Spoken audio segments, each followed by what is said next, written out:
Good day children. Our third chapter is बकरी दो गांव खा गई, जिसके लेखक हैं श्री हरिकृष्ण देव सरे।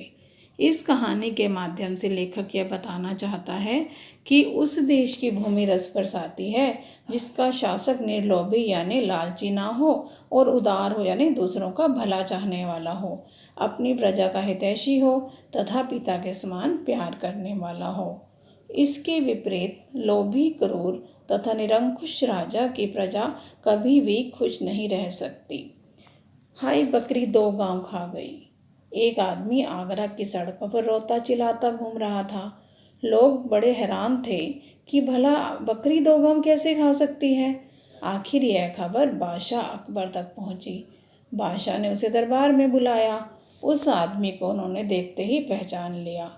बादशाह को याद आया कि यह तो वही आदमी है जिससे कुछ समय पहले आगरा के पास किसी गांव में वो मिले थे, जब वह बहुत थक गए थे और उस आदमी का गन्ने का खेत था।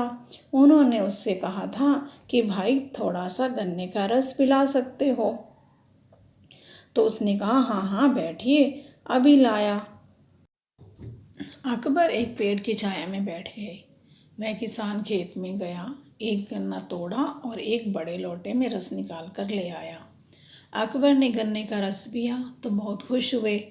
बोले, अरे वाह, ऐसा रस तो हमने पहले कभी नहीं पिया। किसान बोला, जी, और यह सिर्फ एक गन्ने का रस है क्या? एक गन्ने में इतना सारा रस? अकबर को बहुत आश्चर्य यानी हैरानी हुई। मैं बिल्कुल सच कह रहा हूँ हुजूर, किसान ने कहा। अकबर बोले, कमाल की बात है, यह हमारे बादशाह की नीयत का कमाल है जनाब। अगर उनकी नीयत ठीक ना हो तो गन्नों में रस ही ना निकले। बादशाह ने पूछा, अच्छा कितना लगान देते हो? लगान कहते हैं कर को। पुराने समय में किसानों को भूमि कर देना पड़ता था। किसान बोला, जी लगान तो सिर्फ 25 पैसे ही देने पड़ते हैं। सिर्फ 25 पैसे? बादशाह ने हैरान होकर पूछा। फिर वे सोचने लगे कि ऐसे रस वाले गन्ने के खेत पर काफ़ी रुपए लगान लगाना चाहिए।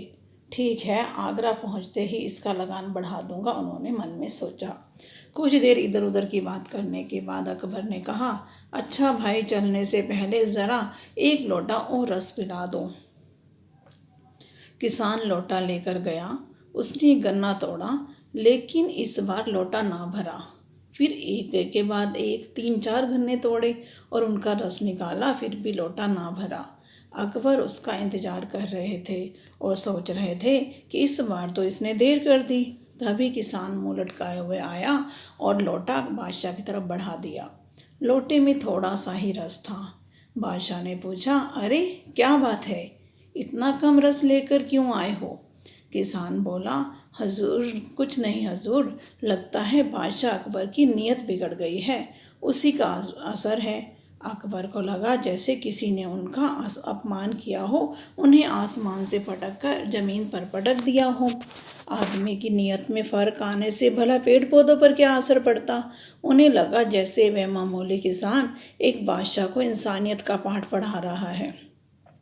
जहाँ नीयत अच्छी है वहाँ बरकत होती है, भंडार भरा रहता है। लालच और छोटापन आदमी को कभी सुखी नहीं बनाते।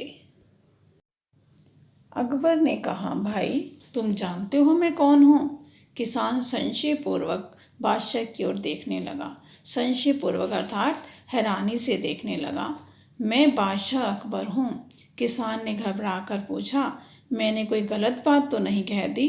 तो बादशाह बोले, नहीं, तुमने मुझे वह बात सिखाई है जो बड़े बड़े विद्वान भी अपने शासकों को नहीं सिखा पाते। आज से तुम्हारे खेत का लगान बिल्कुल माफ़ किया। जाओ इस बार लोटा भरकर रस ले आओ। किसान फिर से खेत में गया। इस बार फिर से एक ही गन्ने के रस से लोटा भर गया। वे खुश होकर दौड़ा आया।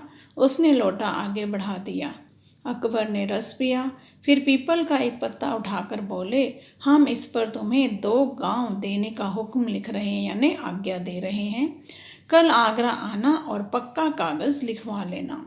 तुम्हारे खाने पीने का इंतजाम इन गांवों की आमदनी से हो जाएगा। किसान ने पीपल का पत्ता रख लिया। अकबर चले गए। किसान काम में लग गया। कुछ देर बाद वह पत्ते की बात भूल गया। किसान की बकरी आई और उस पत्ते को खा गई। जब किसान को उस पत्ते की याद आई तो उसने देखा कि पत्ता तो अपनी जगह पर नहीं है। वह रोने चिल्लाने लगा। अब भला उसे बादशाह कैसे पहचानेंगे? इस पत्ते को देखे बिना गांव कैसे दे देंगे? यह सोचकर वह परेशान होने लगा। वह जोर जोर से रोता चिल्लाता आगरा पहुंचा। हाय, बकरी 2 गांव खा गई। बकरी द्वारा 2 गांव खाने का किस्सा सुनकर अकबर बादशाह किसान के भोलेपन पर बहुत हंसे। उन्होंने फिर उसे 2 गांव देने का हुक्म लिख कर दिया और जाते जाते सावधान किया कि इस बार इन गांवों को बकरी से बचाना। सारा दरबार कह-कहों से गूंज उठा। इस कहानी से हमने सीखा कि सदैव अच्छी नीयत रखने से ही बरकत आती है। लालच और छोटापन मानव को कभी सुखी नहीं बनाते। Here the topic ends.